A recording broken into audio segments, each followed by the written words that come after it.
I wanted to have a sexual conversation. It's because usually people think this all people don't have sex or they can masturbate. And I think they're the horniest ones. Or Yeah, I'm en route. I'm en route to that. Welcome to Bitch Talk. I'm your host, Erin. And I'm co-host Ange, aka Captain Party. And for more than 11 years, the show has celebrated underrepresented voices in pop culture and beyond. But not in the snore kind of way, which is why our listeners and followers have graciously voted us Best of the Bay, Best Podcast on 48 Hills for 3 years in a row. Three-peat, bitches. If you like what you hear, follow us on Instagram and check out our website, Bitch Talk Podcast, and rate us wherever you listen to podcasts. We're begging you to judge us. When does that ever happen? Oh, you're not going to say anything? What would I say? Yeah. Yeah. Okay, on that note, on with the show. Clink.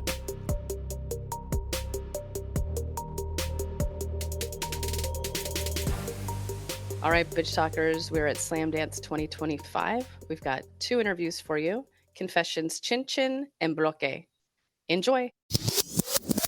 Hey, Bitch Talkers, we're at Slamdance 2025, and we are talking about the film Confessions Chin Chin. We have the filmmaker here. I'm going to have them introduce themselves, and please introduce the film to our audience. Hi, my name is Carolina Perelman. I'm from Peru. I have a production company called Producciones Now that we do film and theater.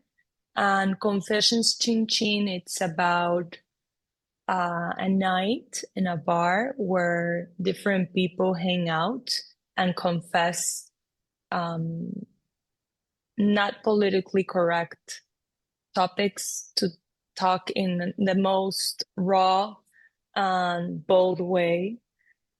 Yes, that's it. It's chaos, it's a night, it's friends throughout jazz and also a lot of conversations about sex, infidelity, being gay, what means to being gay, what people feel when they come out of the closet, and how society sometimes pushes to be someone that we are not really, just because we want to pretend and not because we feel that way. Yes, Carolina, this film is a very familiar scene for us ladies here at Bitch Talk. We have been to many a bar and we've shared many dark secrets at said bars. So it was a very familiar scenario. I'm curious to find out, one, how you chose the bar where you were going to film, and how long did you shoot this film for? Was there ever real alcohol involved in some of the shooting nights? Because a lot comes out when there's real alcohol involved. I chose Cazador Bar because Enrique Jimeno, who is Vicente in Confessions Chin Chin, it's the owner of the bar. We became friends, and I went to his bar, and I really like it. It's a gay bar in Malasaña, in a very cool area in Madrid, where I think a lot of people feel they can be themselves and have fun in this place. And actually, I don't remember if there were some people that had like real alcohol, but maybe like a shot. But it was not like a thing, you know? And we shot it in 5 days, 5 or 4, yeah.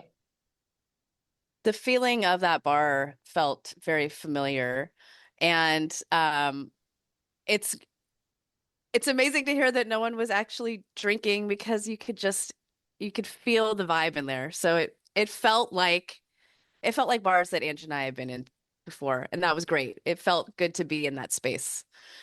They were, but I don't think it was a thing, you know?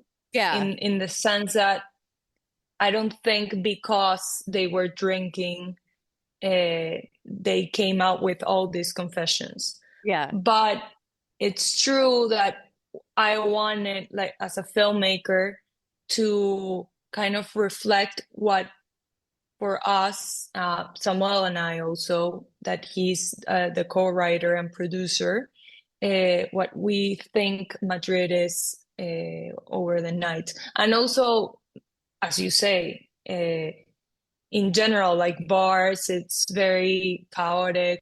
Your feelings, you have random conversations with people, and you don't even know why you're expressing yourself so much and telling this intimate secret to this person that you've met 5 minutes ago.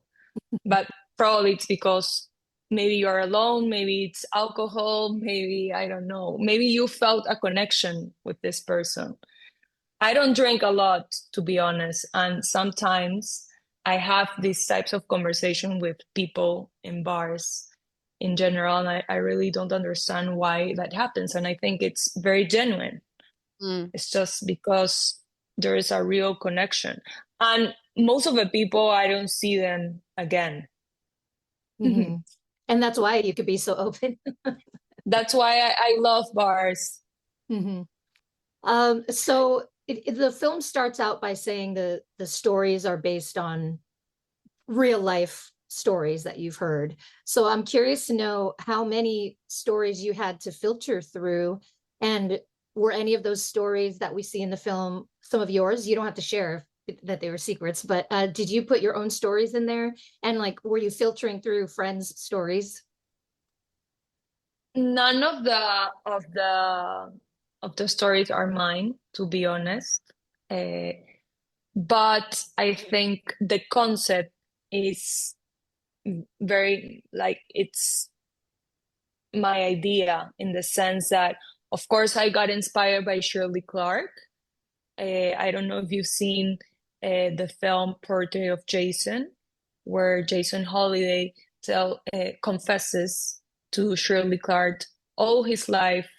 He was an African American living in a very specific time in the U.S. where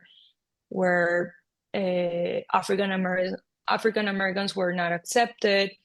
He was also gay, a hustler, a stripper, a sex worker, and at the end of the film, he starts crying a lot and saying, like, I don't even know who I am. I don't even know if I've told you the truth. And that's, for me, real life, you know? I think everyone is pretending to be someone because we don't even know who we are. Sometimes we are someone with our families, for example, or with our parents, and then we're a completely different person with our friends. And about the confessions, I think most of them, it's funny because most of the confessions, I got them from friends in real life. And also, I wanted to represent the humor, how they told me the story or the confession. For example, the confession about a man who was harassed in Peru. I really want to respect how my friend told me this story with humor, with laughs. I wanted to respect that satiric and chaotic vibe. And also, I interviewed some of the cast members, and we worked on forming like an alter ego so that they could mix their character with an alter ego. But this is like real life, you know, we are always mixing reality with fiction. And also, I would say that some of them were non-actors, and I wanted to, some of the cast were non-actors, were friends, and I wanted to experiment with them. So I asked them, you know what, talk about this. And they talked about that. And I told them some instructions before, and that's what happened in the scene. And sometimes also before the scene, with most of the actors, not the non-actors, I told secrets, like opposite secrets to some of the actors so we can create tension, conflict. There's imagery with eggs and egg yolks, and I don't think I'll Yes. ever not think about the scene, the two the two women and the egg yolk. So it's burned into my brain forever in a good way. So can you talk about I'm glad. Oh yeah, I mean, come on. That whole scene can you talk about actually that entire scene and also what the egg means to you and to this film?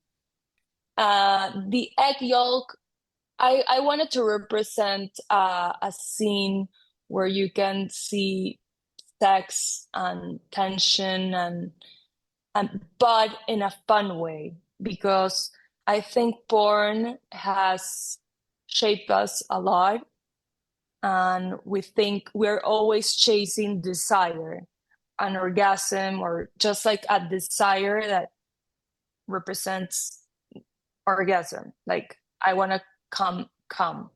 But I think sex can also be just playing with someone, like having fun. So I wanted to do that, and that's why the egg and also the melon. And but this it's an inspiration from the film Tampopo. I don't know if you've seen it, but also an inspiration of that, because I think it was very absurd for me to see this scene, how much tension and sex and also intimacy they had without like having sex, as which is, I think, fun. Yes, and very memorable, as Erin said. So I do one thing that I liked about what the movie made me think of is I love hearing secrets. I love when people share things with me, and Me overhearing too. someone at the bar. It's just like, what Me would they too. say? Like, that's the best. But then once we dig a little deeper and you're digging into the psyche of some of these characters, it's like, wow, I really don't need to know everything about everybody.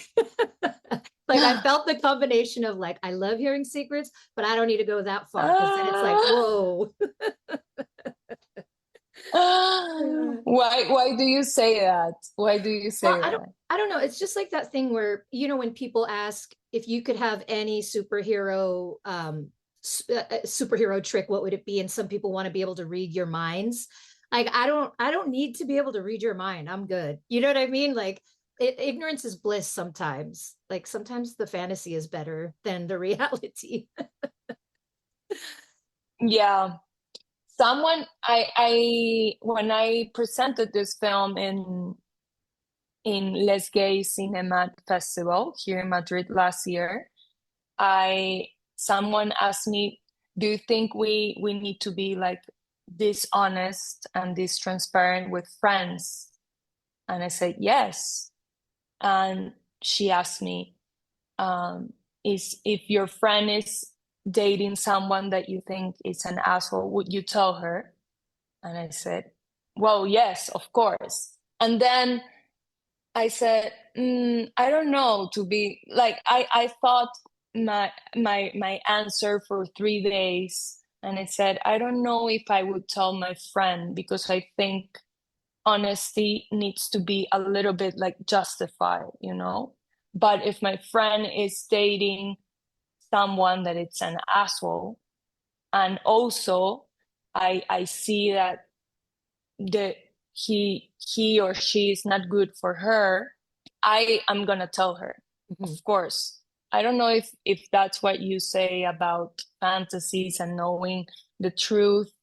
I think if we're open to dialogue, honesty can hurt you, but can also unify a lot of people too. But Mhm. we need to be open to listen and to be heard too. Yes, there's definitely a nuance there. As you said, it depends on the relationship, it depends on the context. If someone's asking Yes. for advice, I'm going to be honest. But I guess where I was going with that is like, I can know that Erin likes somebody or she's married or whatever, but I don't want to know the deepness of her fantasies and her craziest this. And Uh, I don't need to imagine Erin with an egg yolk, for example. You know what I mean? Like, I don't need to know everything. We'll leave it at that. yeah. That's what I meant. Why is it about me? But for a Anyway, movie, it's great. I'm just trying to make it in the, relatable. before we wrap up, I do want to talk about casting, and I have to say, I love the elder woman at the beginning. Oh, she's Can you? goals. Yeah, Yes, I just exactly. I loved her. I loved seeing her in that space. I loved her conversation on the phone. Can you talk about the casting and talk about her specifically?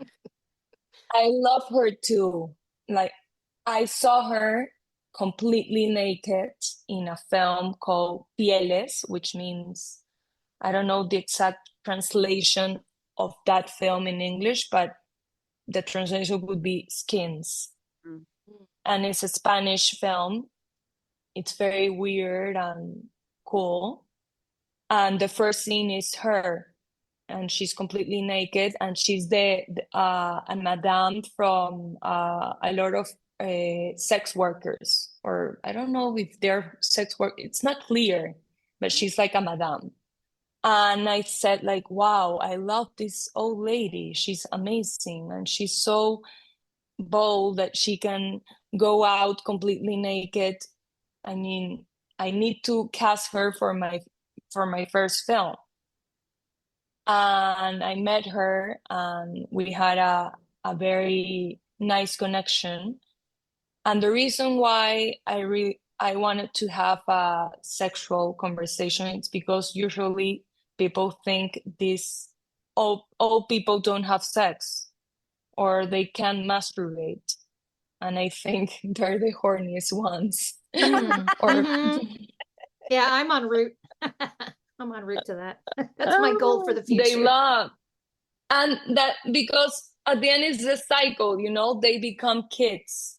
So they behave more in a more honest way. I've heard women who have told men, like, you know what, my door is open if you want to come in.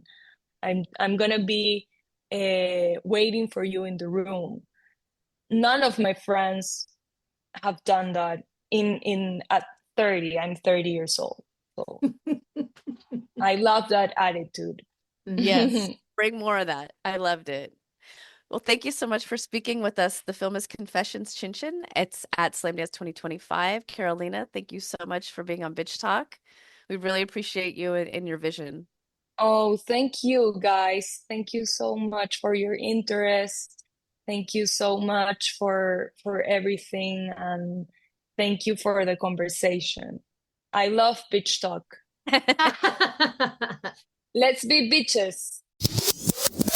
All right, Slamdance 2025. We are now talking about a very beautiful short film that we thoroughly enjoyed. I may have watched it a couple times in a row. It's called Bloqué, and we're sitting down with the director, Miguel Ortiz, and the producer, Elizabeth Alvarez. Welcome to Bitch Talk.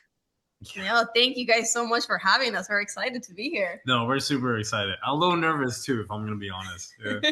Oh my God, please. Yeah, don't worry. No one here is wearing pants. It's very casual. That's true. Yep, no pants. That's true on both sides, so. Y'all can't see over here. No, it's so casual. We're Donald ducking over here. Okay, so let's start with Miguel. Can you please introduce our audience to Bloqué? Yeah, sure. Bloqué is the Telly, which is a production company that I own. We took a dive into narratives that's been the end game for us.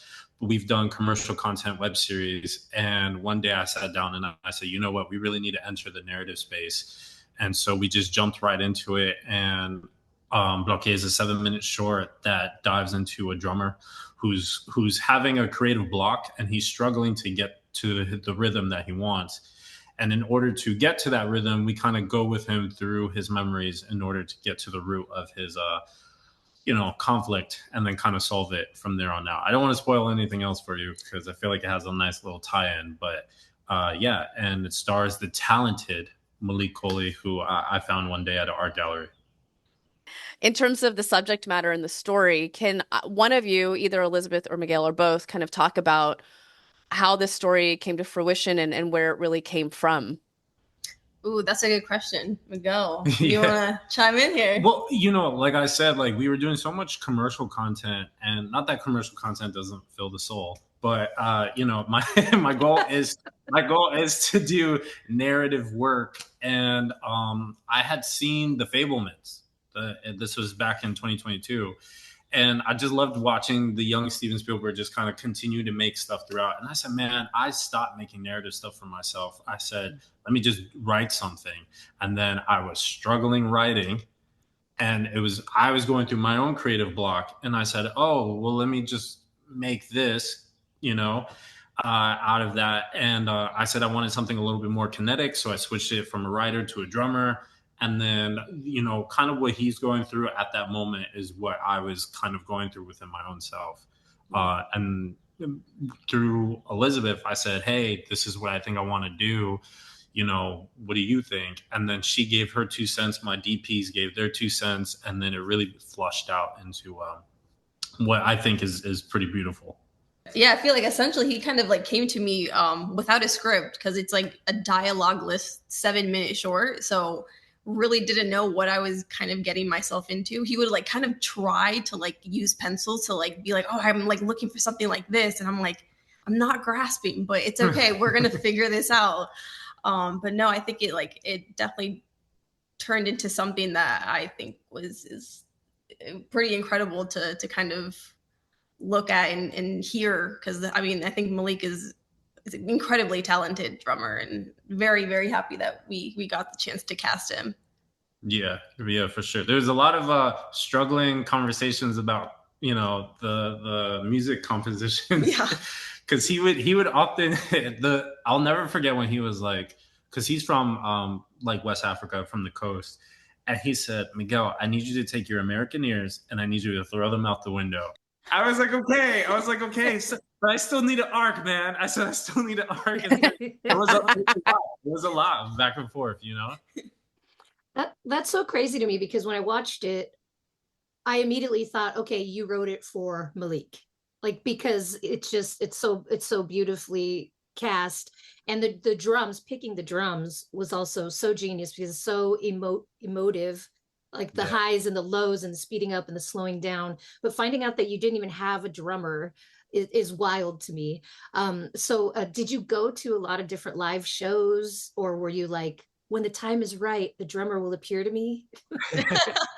No, I finished the story, and I remembered like 6 months earlier, I said, oh wow, there was this drummer at a gallery. Me and him had connected. Like his father was a filmmaker, so we were just like, we had like this little bond. And I was like, yo, let me hit him up. And it was a struggle to lock him down. Yeah. Right? That was a struggle. It was a struggle to like link and kind of pitch this idea. But once I pitched it, he was like, brother, I'm on board. I love this concept. And those drums that you see, they're painted, beautiful. Those are his drums. And I said, we got to bring your drums into the set. You know what I mean? And once he found the layout of the emotions, I feel like he came in on that day and just acted his ass out. And that was his first real big acting performance. And then he went on to work in a Complete Unknown right after that, which was great. Yeah, like we were big step there. Big step. Wow. You gave him the bump. I do want to dig into the rich colors that are throughout this short. And also I love the color and the font of the titling. So can either one of you dig into that? Yes. I mean, I feel like color, I think essentially when we sat down in the edit, because I feel like the edit process was intense as well, because I mean, you're kind of just shooting or like editing around music. But I think we had kind of looked at the footage and knew we wanted it to look very colorful, but very old and like grainy and like noisy and like old fashioned. So I think like we sat down with our colorist Phil Cho. He works at like Assembly in New York.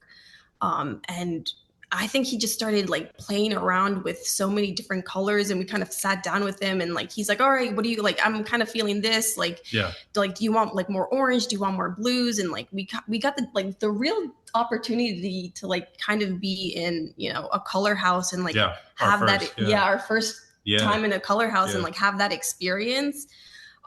Very intimidating to like sit there and kind of like just see a bunch of colors, and like I feel like your eyes are just like everything like starts like meshing together. But I think it's creating that tone too, because when we shot the film, we did have a color palette that our production designer Nick Kaufman went off of, and I said, this is the color palette for present day, this is the color palette for the past. And so like he had that. And then when we were in with Phil, it was like, oh, how do we amplify this? How do we minimize that? And like kind of mute. And something that I guess we'll get to is that we did have 2 different DPs for present day and for the past.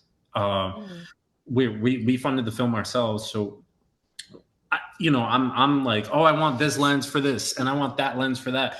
But like we couldn't afford that. So I said, wait, what if we just had 2 different operators and you get 2 different feelings from them? And I feel like that played into the aspect of separating present and past. And I feel like the colors really did that as well when we sat down with Phil. Yeah. Can you talk about the title and the font and that color too, really quickly, just because I loved it? No. So we're so fortunate. Rachel Rappaport, who's our graphic designer, she is very talented. Her and I went back and forth a bit on what we wanted. We wanted warmth, but we wanted warmth that almost felt like the light in it was dying.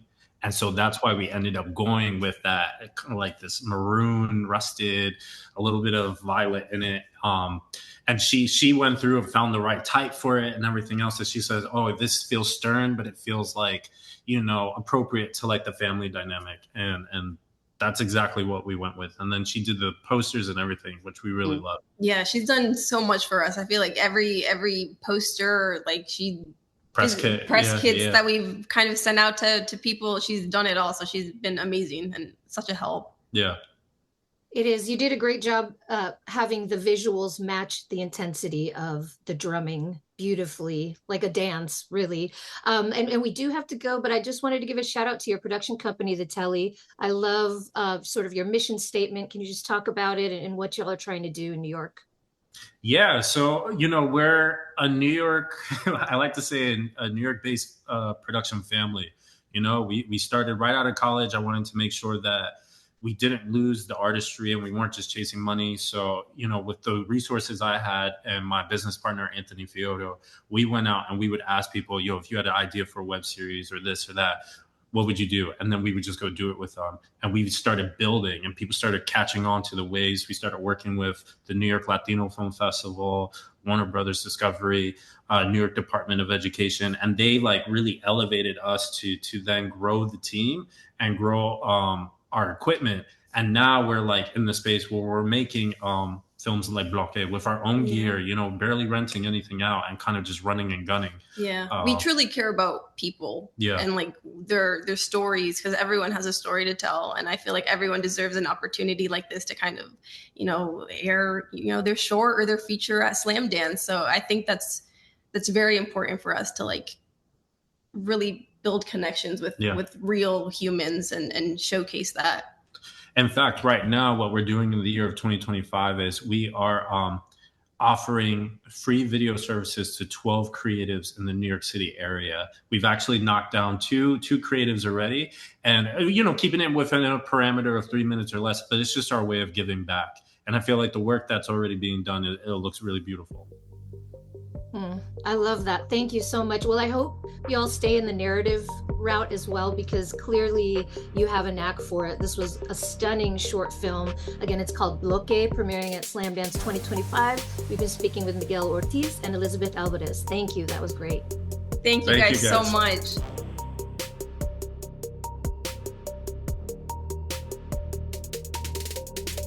Thanks for joining us on today's show. You can find more information about this episode in our show notes. If you're missing us, you can visit us at bitchtalkpodcast.com to sign up for our newsletter and buy us a cup of coffee. Did you know we're also on the radio? You can find us at bff.fm. And lastly, rate and subscribe wherever you listen to podcasts. All the cool bitches are doing it. This podcast is a proud member of the BFF.FM podcast network. Learn more at podcasts.bff.fm. BFF.FM, best frequencies forever.